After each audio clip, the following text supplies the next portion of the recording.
بس یار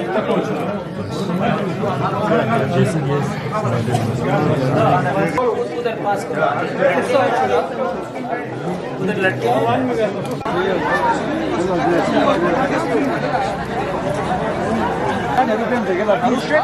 خالی پیٹ ہو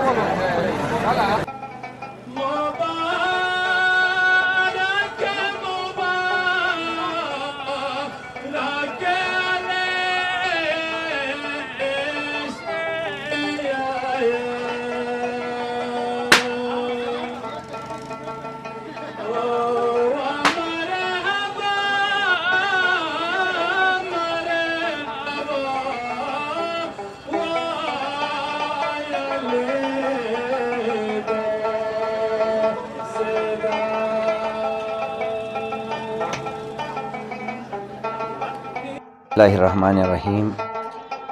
نگر کے کلچر کے حوالے سے، بالخصوص وہاں کی شادی کے حوالے سے آپ نے جو سوال کیا، گزارش یہ ہے کہ نگر کی شادی کا جو ایونٹ ہے نہایت مختصر اور نہایت سادہ ہے۔ اس میں جیسے بارات آنی ہو تو رات کو ہم لوگوں کے بیچ میں ایک پروقار تقریب کر کے اس کے اندر دلہے کو مکمل تیار کرتے ہیں، اس کو کپڑے پہناتے ہیں، اس کو تیار کرتے ہیں۔ جب دلہا تیار ہو جاتا ہے تو اس کے بعد پھر جو ہے قرآن تلاوت سے باقاعدہ پروگرام کا آغاز ہوتا ہے، پھر نعت خوانی ہوتی ہے، مدح خوانی ہوتی ہے۔ اسی دوران میں جو دلہا میاں ہیں ان کو ان کے دوست، ان کے عزیز و اقارب ان کے سہرے پہ جو ہے پیسے لگا کے مختلف قسم کے تحفے تحائف دیا کرتے ہیں۔ تو ایک نہایت سادہ اور مختصر سی تقریب ہوتی ہے، لیکن بہت جاندار تقریب ہوتی ہے۔ اس کے بعد جو کھانے کا مرحلہ ہوتا ہے، سب سے پہلے جو آئٹم ہوتا ہے اس کو ہم شربت کہتے ہیں۔ شربت ایک تو پینے والا شربت ہوتا ہے، یہ کوئی اور شربت ہوتا ہے، یہ حلوے کے فارم میں ہوتا ہے، اور اس کو دیسی گھی کے اندر، دیسی گھی بھی جو جتنا پرانا گھی ہوگا، جس میں سمیل زیادہ آئے گی، جو مطلب کڑوا زیادہ ہوگا، اس گھی سے شربت بنایا جاتا ہے۔ یعنی اس گھی میں آٹے کو پکایا جاتا ہے، آٹے کو مختلف ایک مخصوص انداز میں آٹے کو تیار کیا جاتا ہے، گندم کو پیس کے آٹے کو موٹا کر کے پیسا جاتا ہے، تیار کیا جاتا ہے۔ پھر اس کے بعد 4 گھنٹے، 5 گھنٹے، 6 گھنٹے اس کو پکانے کا سلسلہ جاری رہتا ہے۔ جب یہ پک کے حلوہ فارم میں آ جاتا ہے تو شربت ہو گیا۔ یہ انتہائی پاورفل اور گرم غذا ہوتا ہے، پرانے زمانے کے لوگ کھاتے تھے، ابھی ہم لوگ اس کو کھا بھی نہیں سکتے ہیں، بہت کم مقدار میں ہم کھا پاتے ہیں۔ اس کے بعد پھر چاول کا کوئی نظام وہاں اب سلسلہ شروع ہوا، لیکن چاول کا کوئی کانسیپٹ نہیں ہماری شادیوں کے اندر۔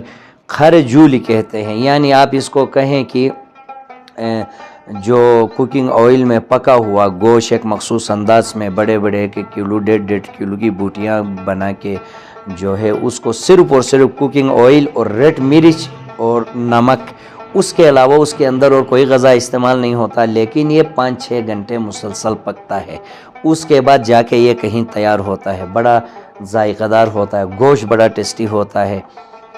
تو یہ ہمارے علاقے کا بالخصوص کلچر ہے۔ اس میں اگر کوئی پرہیزگار ہے تو پرہیز وغیرہ کرتا ہے تو اس کے لیے مٹن کا اہتمام ہوتا ہے، چکن کے روسٹ وغیرہ بھی بنتے ہیں، لیکن یہ 2 ہماری نگر کی شادیوں کا کہ جو مین آئٹم ہیں وہ یہ 2 ہیں، ایک شربت ہے، ایک خرجولی ہے۔ اب اس کو دیسی جو چپاتی ہے، دیسی جو چپاتی بنتی ہے، ہم پھپھاؤں کہتے ہیں جس کو، اس کے ساتھ اس کو سرو کیا جاتا ہے، جو بہت زیادہ ٹیسٹی ہوتا ہے، ذائقہ دار ہوتا ہے۔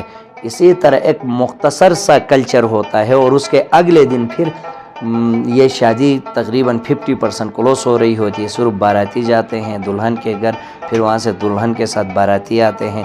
ان کے لیے بھی یہی جو چیزیں میں نے آپ کو بتائی، اسی سے ان کی خاطر تواضع کی جاتی ہے۔ بس اس میں فرق تھوڑا یہ ہوتا ہے کہ جب وہ لڑکی کی طرف سے باراتی آتے ہیں تو ان کے لیے ایک مخصوص انداز میں شربت بنایا جاتا ہے، یعنی اس میں گھی کا استعمال زیادہ ہوتا ہے، آٹے اور گھی کا پرسنٹیج برابر ہو رہا ہوتا ہے۔ آپ سب کا بہت بہت شکریہ۔